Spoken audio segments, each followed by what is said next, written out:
Students, we were talking about the nationalism in Europe.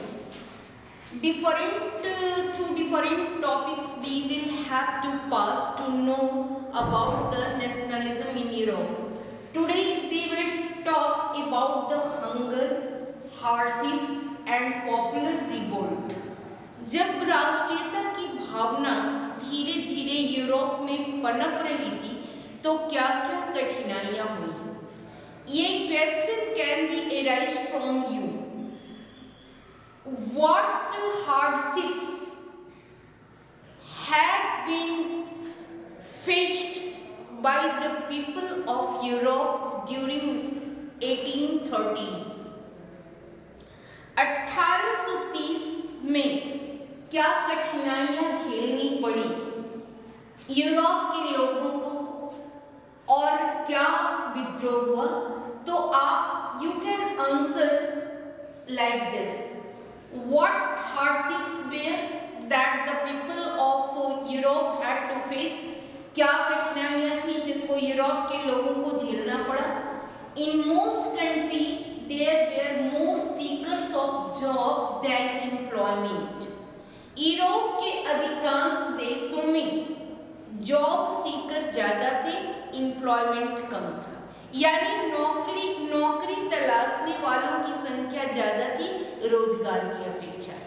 नौकरी vacancy 2 है और applicant 20 है. तो परिणाम क्या होता था? 2 को नौकरी मिली, 18 जो है 18 बेरोजगार हो गए, उनकी रोजी रोटी समाप्त हो गई, उन्हें भूख का सामना करना पड़ा. फर्स्ट काउज था हार्डशिप का. दूसरा क्या था? Population from rural areas migrated to the cities to live in overcrowded slums. नौकरी की तलाश में आबादी जो है, अधिकांश आबादी ग्रामीण क्षेत्र से चली गई शहरों में और शहर में उन्हें रहने का कोई ठिकाना नहीं था. परिणाम क्या हुआ? उन्हें स्लम्स में रहना पड़ा. कहीं भी उन्हें रहना पड़ा और इसके लिए झुग्गी झोपड़ी की बस्ती बनी. कहीं भी तंबू लगा दिया, कहीं भी पटरा बिछा करके, चादर बिछा करके रह दिए. तो पॉपुलेशन जो है रूरल एरियाज से, ग्रामीण क्षेत्रों से, गांवों से नौकरी की तलाश में शहर की ओर गए और स्लम में रहना शुरू किया.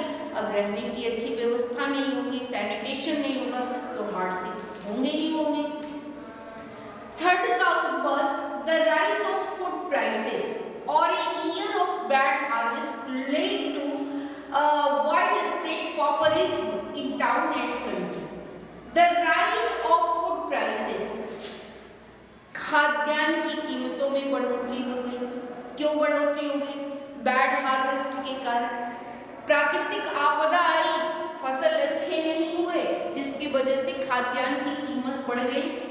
और पॉपरिज्म यानी पॉवर्टी, और इस जब फूड ग्रेन्स की कीमत बढ़ गई तो क्या हुआ? बैड हार्वेस्ट के कारण तो गरीबी बढ़ गई पेरिस में. उसके बाद टाउन में भी, शहर देश में भी, पूरे जगह गरीबी बढ़ गई. नेक्स्ट है, in 1848 the population of Paris came out on the roads. परिणाम क्या हुआ? लोगों को रोजी भी नहीं मिल लगी, रोटी भी नहीं मिली, रोजगार भी नहीं मिला, तो लोग सड़क पर आ गए विद्रोह करने के लिए. And Louis Philippe was forced to flee. और उस समय का राजा लुइस फिलिप जो था, उसे मजबूर कर दिया वहां के लोगों ने, यूरोप के लोगों ने भागने के लिए. And national assembly proclaimed A Republic.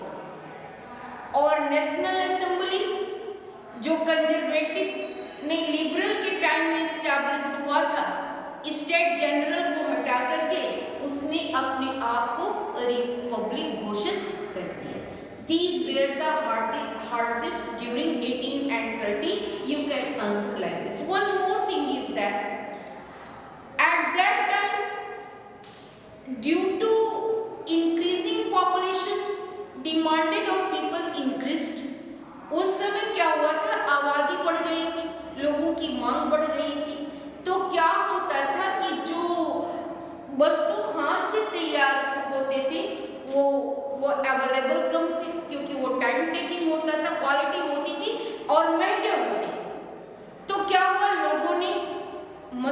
बनी हुई वस्तुएं जो प्रचुर मात्रा में मार्केट्स में आई हुई थी उसको खरीदते थे। परिणाम क्या हुआ?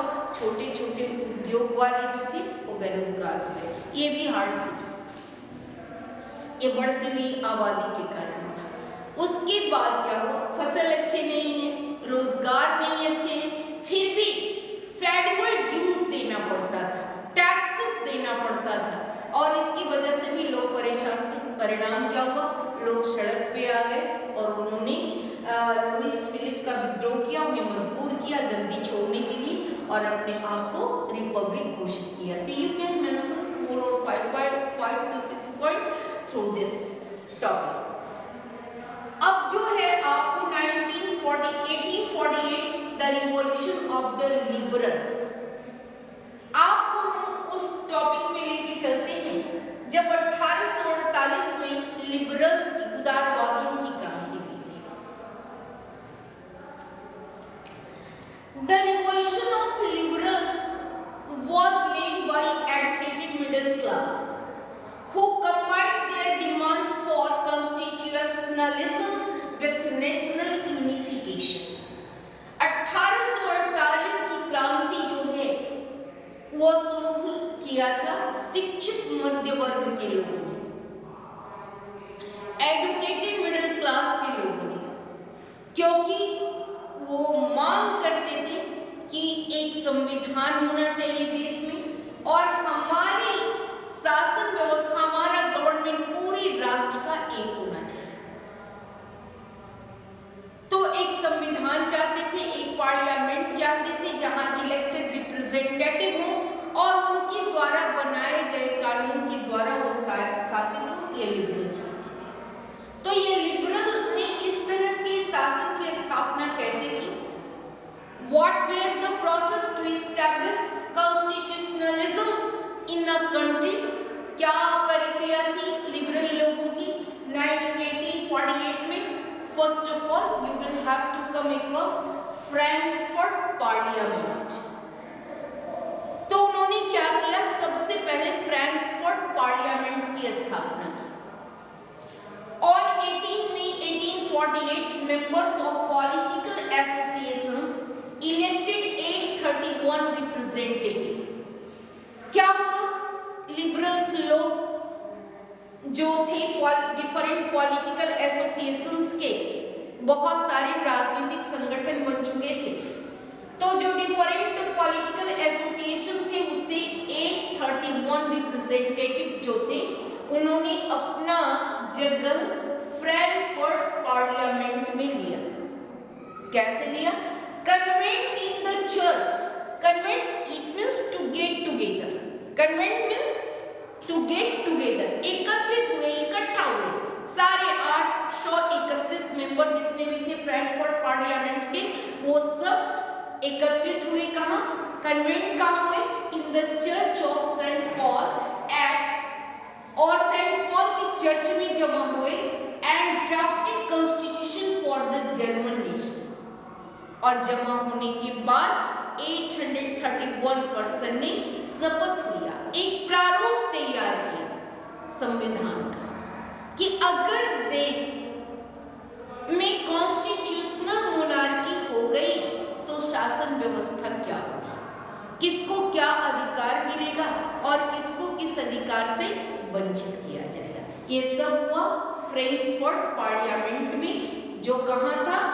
चर्च में, सेंट पॉल चर्च में, जहां 831 व्यक्ति लोग कन्वेंट हुए थे, जमा हुए थे। इट वॉज, और लिबरल ने क्या किया? It was opposed by king of Prussia and also lost its social basis as no social rights were given to workers and women. लेकिन ये सफल नहीं हुआ बच्चों। 831 मेंबर जो थे जमा हुए, संविधान भी बनाए, लेकिन ये सफल नहीं हुआ। क्यों नहीं हुआ? ये भी एक क्वेश्चन है। Why it did not become successful?